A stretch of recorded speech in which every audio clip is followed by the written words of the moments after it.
Bienvenidos al Profitcast número 100, una edición especial que, aunque había dicho que iba a ser con mucho público, la quise abordar en especial para esta visita desde Australia con Tim Bos, que ha sido una persona que muchos saben, para mí ha sido una guía y un ejemplo a seguir en el mundo de las criptomonedas, más allá de porque solamente tuvo la visión de crear un gran proyecto, el cual incluso tengo tatuado aquí, porque más allá de la ganancia que puedo tener, me ha enseñado mucho en la parte de la revolución financiera y de identidad digital que trae a este mundo digital.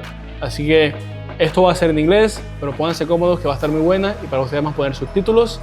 Tim, my pleasure to have you here from Australia. Where in Australia? Thanks, Bill. From Melbourne. From Melbourne, but you live here right now in China, right? So I've lived in Melbourne, China, Thailand, Japan, Singapore. Everywhere. Yep. Everywhere. So I know everyone want to know about your token, the project and everything, but what made this space even more deep inside who is Tim Bos? Like, who was Tim Bos before even the share token idea came to your mind and everything? Who was you? What were doing? You were an employee? You were a dishwasher like me? What you were doing before this crypto revolution happened? Sure. So first, I just want to thank you, Emil, and the community for the incredible amount of support that we've had over the years. It means a lot to us and the team, and it actually helps drive us as a company when we see this support. So I actually started work, my first job was in a video game company. I tested video games. Okay. So I got to play video games 8 hours a day. And that was back in the mid-90s. I studied computer science at university. And then after that, I moved into consulting, worked for a few different IT consulting companies, did some project management. And I always wanted to run my own business. And I ran a few little businesses on the side, just for fun. Back in about 1994, 95, I ran a little business training people how to use the internet. So what was the internet about? And so yeah, that was the internet revolution year, yes. Yeah, exactly. Worked in consulting for a while, and then around 2004, I left the industry. That was the last time I actually worked for anyone. Last time I had a job. What year? 2004. 2004, yeah. Nice. Yeah. And I started my first business with a partner who was in the horse racing industry. So we actually did technology around the tracking or GPS tracking of horse racing. Nice. And then we pivoted pretty quickly.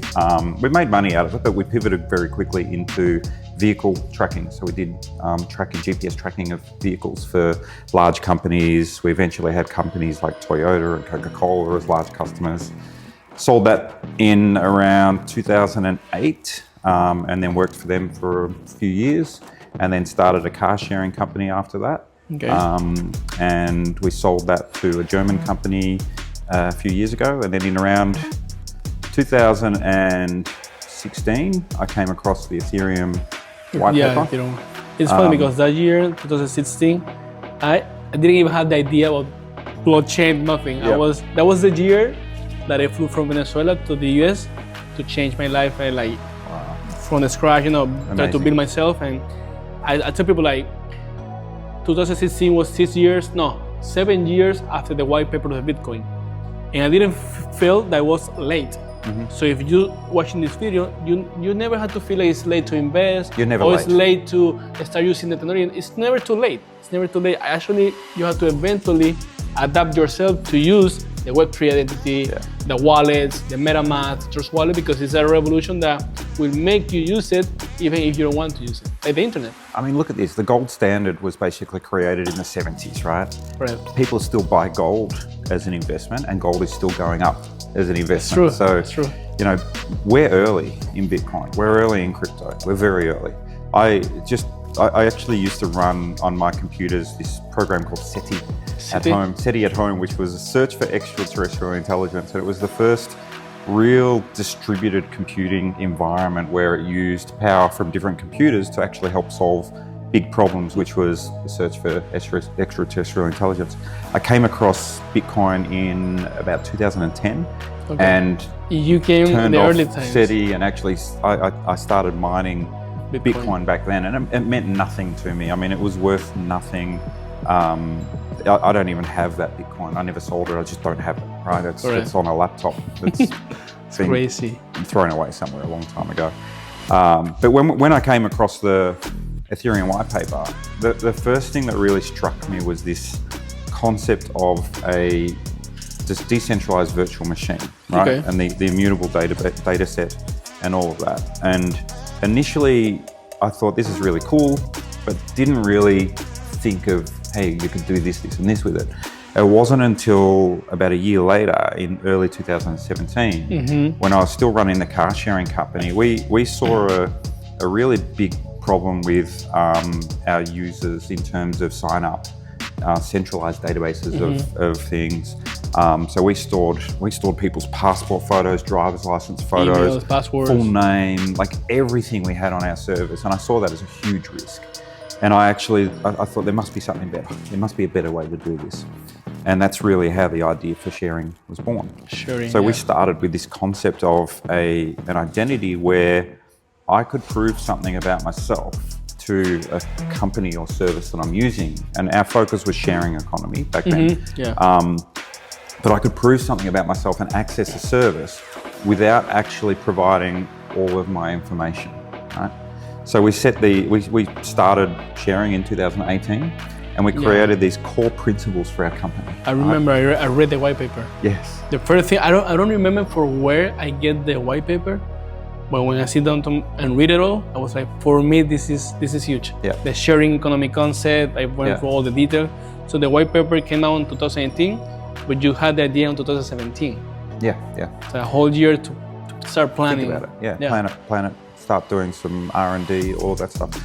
The thing is, when we started, we created these principles, right? And our number one principle was around privacy.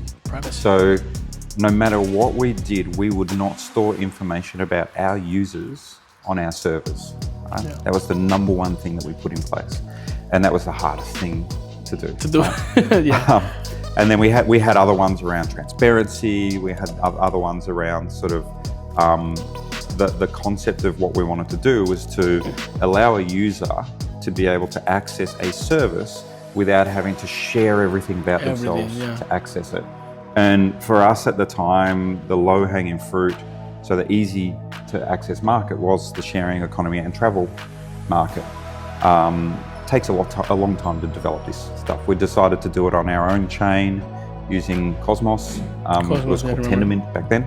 And the reason why is because the chains that existed at that time, they didn't scale to what we needed it to do. It meant that we're at the whim of gas prices. So there's nothing predictable about any of that sort of stuff. And it stands true today. I'm glad we've taken that approach. And Cosmos as an ecosystem is going really well. But that's basically what brought us to where we are today. We've been true to our core principles in terms of where we started. We've moved away from just focusing on sharing economy and travel. Our core markets at the moment where we're moving into is banking and finance, so KYC. Exactly. And we've got a number of projects that are active in that area. And then also through the reason why we're in Miami, which is around the nightlife and venues. So age verification to access nightlife. Yeah, no, I like it because you bring a solution to a system. Also, you take friction in the process for users. Use the platform also. Till today, sometimes I get in my physical mail, a letter from AT&T that say you get paid out $10 because we get hacked a few months ago and somebody took your information. Yeah. So it's still big companies like AT&T, T-Mobile, even some banks got that issue with the privacy and they get hacked and the users, we give away our password and everything and they just give you a $10 check. Is the real value of whatever the hacker stole from the data, because data is everything. Our data, when we share the data, when we share the cookies, that's money.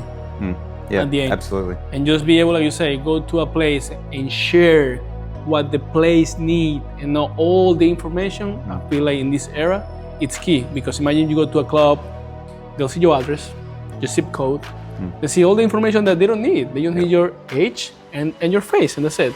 So I feel like it's a solution, and that was what bring me on 2018. I remember on Binance Debts. It wasn't even KuCoin yet. That's right. Yep. And that made me be one of the early investors I was one of the early investors. I tried to get into the ICO. I don't know, I couldn't.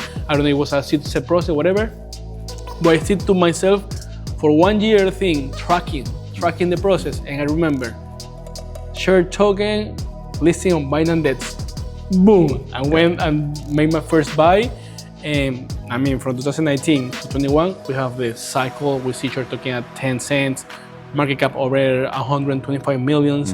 And what I like about the project is, even with the bear market, for me, share token use the bear market for the building market. Even when the price goes down, the whole market crash, BTC went from 70 to 15K, whatever, we have more team. You have, I mean, I say we because when you are the investor and you still having and you hold and you invest, you feel part of the journey. Exactly, right? You're part of the journey. You have the vision, you share. Is. Exactly. Yep. You don't. I like to teach my students, like, when you invest cleverly, you just go for the price action. If you invest, share in some way the vision of the CEO of the project itself, in the long term, you will make more money if you're just trying to pursue the money. That's my vision. And I remember, I invest, hold, I stake my tokens now, and every single time that you get a new update or whatever, it showed me that some way the money that went to the project is being used in the project. Yep. Some people is scared on the crypto market that, oh no, they just want my money to be up and down or whatever. That's what I say. If you invest in utility, a real one, in the long term, it will be a win-win for you. Yeah, so we're here in Miami, but this is not the first time that we see each other. Actually, we met in 2019 in New York. In New York? Yeah, That's right. I had the pleasure to have Tim going with me to the restaurant that I used to work as a dishwasher, as a bartender, and everything. So he saw my journey, and I told him, right here, I was buying share token of the crypto that made me get out of the system, because I have that vision to invest in real projects. If you invest in whatever you invest in, read the white papers, try to know who is behind on the team, because when I see Tim Bos, who's this guy? Okay, let me go to his LinkedIn. You have the LinkedIn, you have the Twitter, you have everything. And I was the annoying guy in the Telegram group asking, who are you? Oh, are you the CEO? Well, I just invest in your token, but I don't see anything in Spanish. I'm from Venezuela, I need information in Spanish. And then we create this big share token army all the way from Argentina, Venezuela, people who is not only using the platform, it's also staking and investing in the token. So at the end, we all are part of the share token economy on the project itself. And it was cool. That was 4 years ago. So 4 years ago. At one point in time, around then, the largest number of holders that we had were from South America. You see that? We see that, we made it. So we made a huge impact in the project. That's cool. Because at the end, like crypto is for the people, by the people. So we create communities.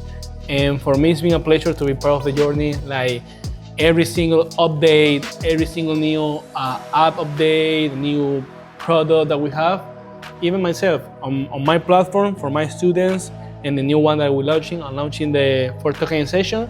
I'm using your technology for the KYC process for my user. And that for me is, as a business, a solution.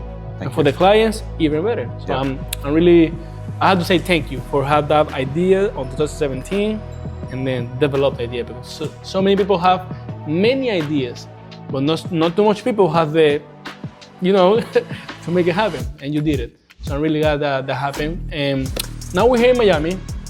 We have an event tomorrow, so you probably will see this podcast later after the event. So we're going to share with you some shortcuts from the event. Right. In your first time in Miami. Let me ask you this question before we end the podcast, because I know people will love to know from their own seat, from the CEO of Share Token, where do you see Share Token as a project or as a token or technology in the next 5 years from now? Yeah, that's a really good question. So we've got these goals within our organization, and in a broad sense, the goals are focused on increasing the number of downloads, so number of users, increasing the number of business clients, so business-to-business clients, increasing transactions, and then increasing our community, right?